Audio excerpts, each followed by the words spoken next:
Hello and welcome to this staff edition of our podcast. Mr. Hime, thank you for joining me today. Thank you. We're excited to answer some questions for our staff. We want our staff to keep asking. We're working really hard to make them feel secure or comfortable in returning to work. And we have some questions from our staff that we'd like to address in this podcast today. And one of those is, we put out a memo last week regarding the return date of August 17th. Can you clarify what that looks like and why it's for? Well, and first of all, teachers at Lawton, and I'm new, just like, so when you look at contracts, they're 180-day contracts. The calendar was created, and it was only 173. It left 7 days that were not working days scheduled. Now, to say we're going to schedule all 7 of those, that gets to be another discussion. But one of the things we're hearing is the teachers need more training to be able to virtually teach if we got to go virtual. So we thought, well, they were coming back on Tuesday. If we add 1 day, it's going to be a lot of training for virtual teaching. That 1 day, adding a Monday, is not going to be overwhelming. We have put out and in the memo, if you got a doctor's appointment or something, that we will get this online and give you a way to make it up. We're not going to charge somebody a sick day for a day we added after the fact. We're going to expect the professionals will work that need to work, but if for some reason you have something scheduled, we're not going to charge you because we changed the date this late in the game. If somebody, our professionals will be at work and get it done because they're looking at it. We're also going to try to offer some virtual voluntary training the 10th through the 14th to help prepare you and our teachers and our staff for virtual or online learning so that we can all get better at this trade, because it's something there's a chance we get shut down again. Hopefully we don't, but if that happens, we definitely know we have to do a better job this year than we did last year. And I think the shutdown will look a little bit different if we were made to go virtually, because we would be allowed in the building. We would just not be allowed to have students in the building. Is that correct? Yes, I agree 100% for the most part. And for sure, the teachers who don't have internet or who have poor connectivity at home would be able to, if you had great connectivity at home and coming to the building wasn't an advantage, you would be okay. But for those that need that connectivity, they would be able to come to the building. I can't imagine they would totally lock the buildings down again, because the virus has been determined to be an airborne virus, not a hand or a contact virus.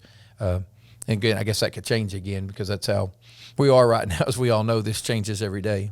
Right. And so the training that we're working on at this time is textbook curriculum and Google training, some of the virtual PD that we participated in at the end of last year, correct? Yes, and some of the things that are really difficult, and when people start, especially as teachers, and sometimes teachers forget, well, you're just, you're administrators too. We were teachers at one time too. I don't know how you think as a teacher, but I was a teacher. I was in the workroom. I've heard it all from both sides, and I really try to listen. You're going to start hearing, these things like Ed Minimum and Google Classroom and vertical. What we're trying to do as a district right now is vertically and horizontally align our curriculum. We're trying to get where everybody's on the same path. I've likened it to building a railroad track between here and Tulsa, or driving from here to Tulsa. It's going to be a very basic curriculum aligned with standards. You superstar teachers that have great stuff, you're just going to have to teach those standards with your stuff. We're not going to come in and tell the AP teacher who had 33 kids pass an AP nope, you got to teach this stuff. You can't teach your. That's not the plan. The plan is to get a basic alignment. So if a student transfers from one site to another or goes virtual and decides to come back, we can keep all of our students in Lawton students, and keep them as close together as they can as we work through this pandemic. Can you clarify for our staff, because we have thrown out the word traditional, blended, hybrid, and we are kind of pulling back to create a more clear picture for what that looks like. But our question from our staff was, is the traditional teacher also going to be responsible for the hybrid student or the student that goes home for quarantine? And that's one thing we've really worked hard, and we've listened to you as teachers, and we've listened to our parents. We have narrowed it down to 2 choices. A student's either virtual or traditional. Traditional is back to school, brick and mortar, as close or as normal as education is, with safety as our first priority. We're going to talk about some of the safety issues and CDC guidelines, and you'll hear more on that. Virtual basically is learning from home. There's a lot of flexibility under both of those. If a student signs up traditional, and once they start coming and they've been assigned, you as a teacher, if you're a brick and mortar traditional teacher, that student is yours, no different than it was last year or the year before. If they get the flu or do whatever, they go home. That's one reason we're trying to create some baseline curriculum. So students, we don't want you to have to create 2 lesson plans. That baseline curriculum, whether it's, we've used simple terms like we as a district have Odyssey-ware and Ed-Minimum and some of those. So we'll have, they may work on Ed-Minimum for that 2 weeks at home, but you're working at the same pace, and it's going to be easy for you to assign those lessons because it's in the same unit as you're in. And in some cases, you as a teacher may have some really good work that you can push in on top of that to make it easier for them. You may push only your work in for the student to work on home. So there's going to be some supports for you to make that easier when they are at home, because it's more likely you're going to have a higher number of students at home this year than we're used to in the past. But it is no different than whenever I taught a couple years ago when I was in the classroom and a student was ill or out for a week or 2 weeks, was in the hospital. We had to push work out on them. It used to be that before the internet, the parent would come up and pick up their work and bring it back the next day, and we'd grade it or the next week. Well, now we're going to just push it out to the parent. We're going to keep that communication line. We're just trying to help, again, in the virtual and horizontal line, we're trying to help create it where you only have one set that your in-class will work at home as well, because it's more about what standards you're teaching than some of the stuff you put in. So we're not going to try to control, especially for high school and secondary teachers, we're not going to try to take your autonomy away. We're just all going to stay on the same railroad track. Now, for our families, we shared information regarding a nighttime option. Will you share with our staff what that looks like for them and what that means potentially? Well, one thing we're hearing from our families is, what do we do if we take virtual? How do we teach our students? We're at work. What do we get home at night? So we started that discussion.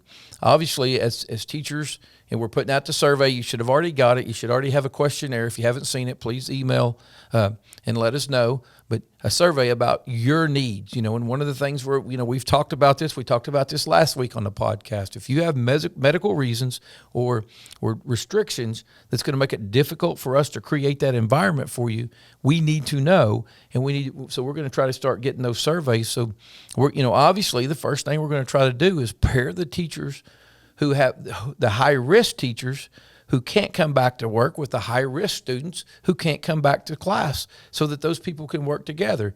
Again, if we have a lot of high-risk kids that want night class, we may ask and recruit and see if some of our high-risk teachers or other teachers would run a 3 to 9 class. We may ask some of our day teachers to teach, as an extra duty, math from 6 to 7 on Monday nights. Some of our retired teachers, we may say, hey, would you take a classroom from 4 to 8 at night and be a teacher for parents to contact? Because, parent goes to work all day, they pick up their child, they get home, it's 4:30. The first thing they do is set their child at the kitchen table to try to get them to work through their lessons, and there's nobody to help them. And, and I know as a superintendent, there's been times I've tried to help my grandson, and it's like, okay, now what's that asking? So we want to make some availability and this is pre-K through 12. We want to make some availability of teachers to our parents, at flexible hours. Again, it goes back to being flexible. We've had parents ask for this. We're going to try to create that situation, and don't, hope our teachers don't think, oh no, they're going to tell me I got to teach at night. No, it'll be a recruiting, a solicitation. We'll ask you to do it. We'll ask you to do it as an extra duty. And if you, in some cases, if it's part-time, if it became a full-time job, it'll be on an as-needed basis. Because I'm gonna guess we may have some teachers out there who, when you say, hey, I could work from 2 to 9, I might rather work from 2 to 9 than 8 to 3. So we'll have those discussions. And again, this is new, but it's meeting the needs of our parents and meeting the needs of the students. And I think we're all for that. When we talk about, returning to learn and our plans for our high-risk teachers, it's important that you continue to give us feedback, the staff, and that way we can adjust. But we also talk about framework for our students. So our staff have asked, do they get to pick what it looks like for them when they teach? The boot camp, I know, brought up some questions of, am I applying for a virtual job?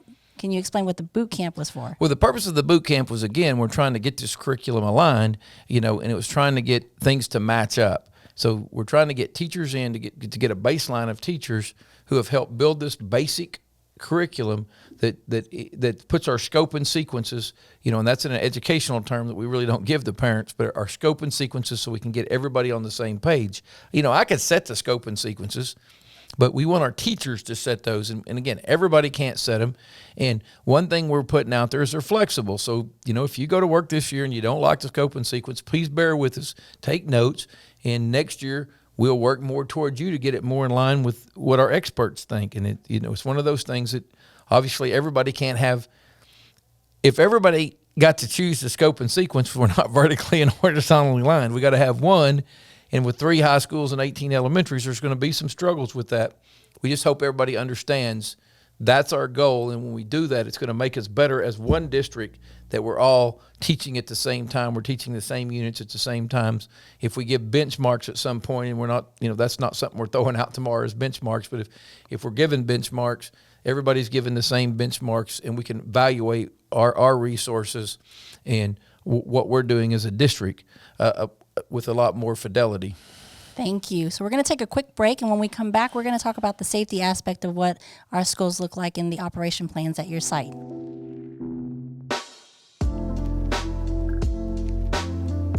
Welcome back. We're going to continue on with our safety discussion. Mr. Hime, what does that look like with the Return to Learn plan? We've had a lot of questions about the district's plan on what it looks like for guidance. So can you share more? Well, we're guiding our principals, because one thing that, again, you learn as you go through is some of the basics everybody's heard. We're talking about masks. All of our adults are going to be expected to wear masks. There's always circumstances. That's where some flexibility comes in.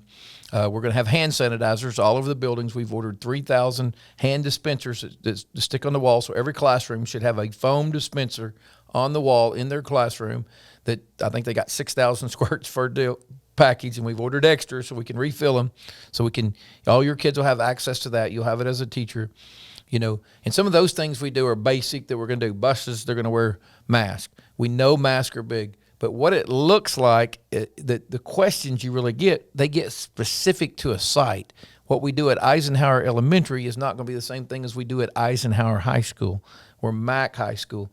So right now we're working with those basics with the principals with the local sites, and they're going to work with some of their teachers and some of the people that they can contact to have those discussions, because we talk about food, kids eating in their classroom in elementaries. Well, that sounds great until you go to an elementary where students are 2 floors away from the cafeteria. You're going to have them walk down there and pick up their tray, their food, and then walk up the stairs. So there's going to be adjustments. So each site should be working on that. So that's some of the things your teachers should be working on. I mean, your principals should be working on. And then, as a district, we'll try to look at all those plans and make them as close as we can to, again, using the same term we do, being horizontally aligned. We'd like for, people talk about uniforms and dress codes and things like that. We want Lawton Public Schools to be as similar as possible. But in this case, because of the demographics of the building, the sizes, even the drives and such as that, it's going to be difficult for us to look the same. Now, we talk about safety and sanitation. Let's talk about the desk and how that looks in centers, and maybe reducing some of that so that we can open up social distance. One of the things we've talked to, is, I was an elementary principal for a bit, and elementary teachers are superstars. I mean, I always tell everybody they all work hard and how great all teachers are superstars, but how hard they work and how decorated their classrooms are, and they have all these little centers in there and these play areas.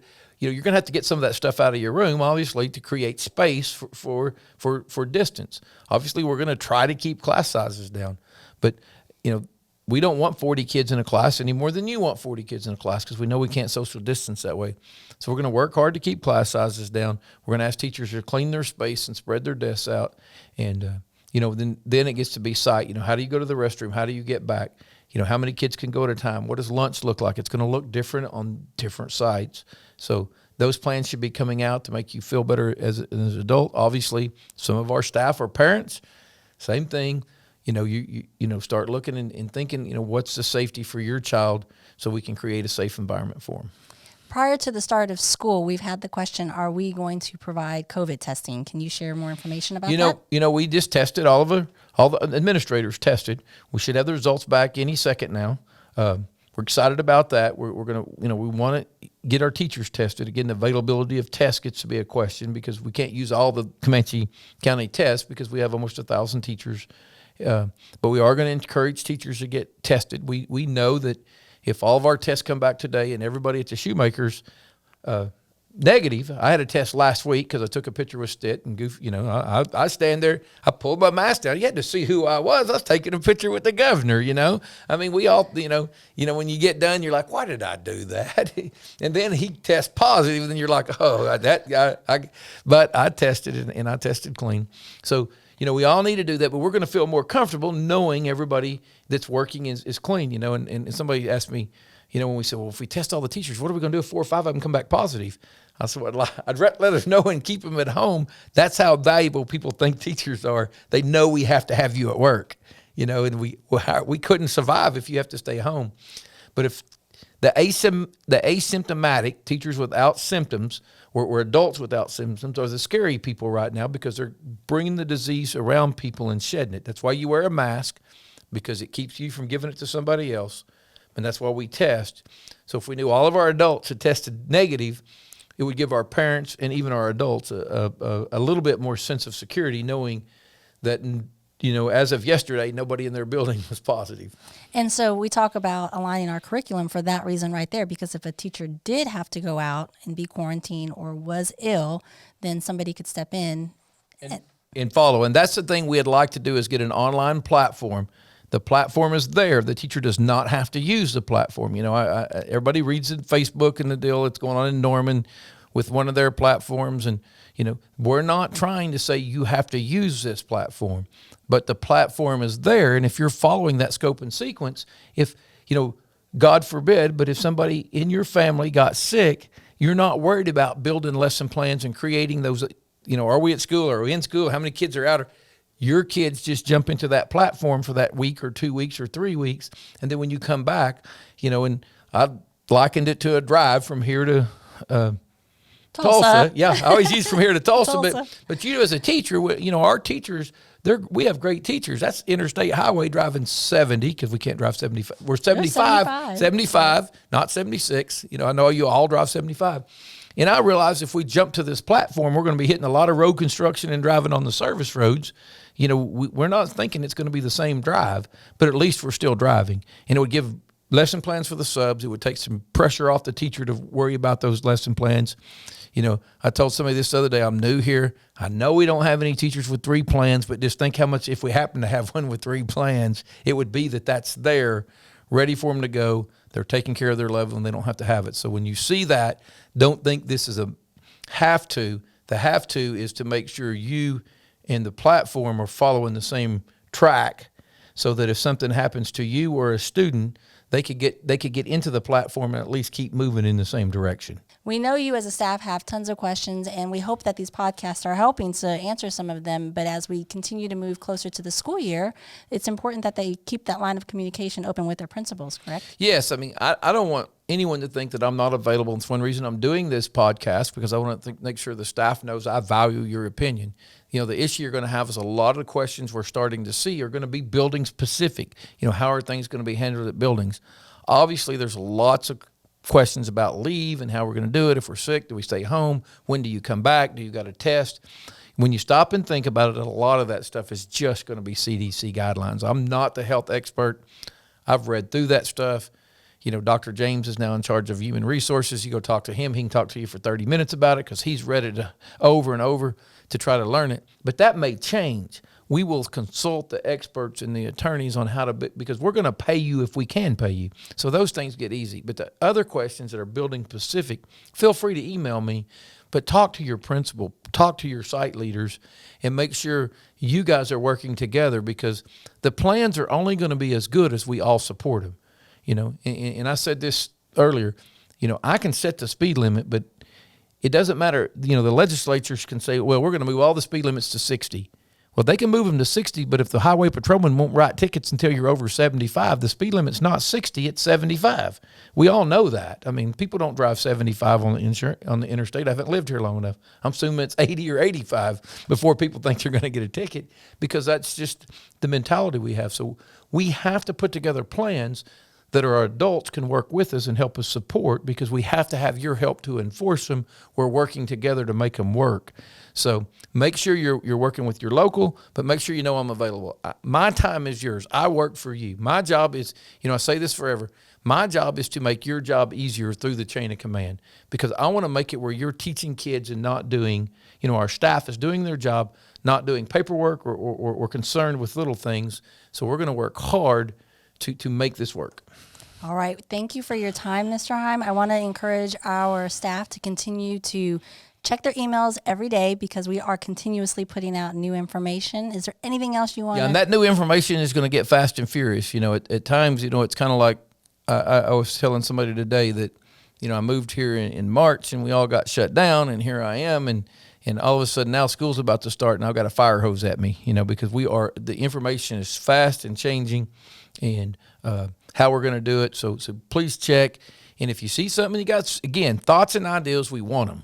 That's right. And thank you for your time. Thank you for your questions, and thank you for your support. We will be back with another podcast next week. And until then, see you later. Thank you.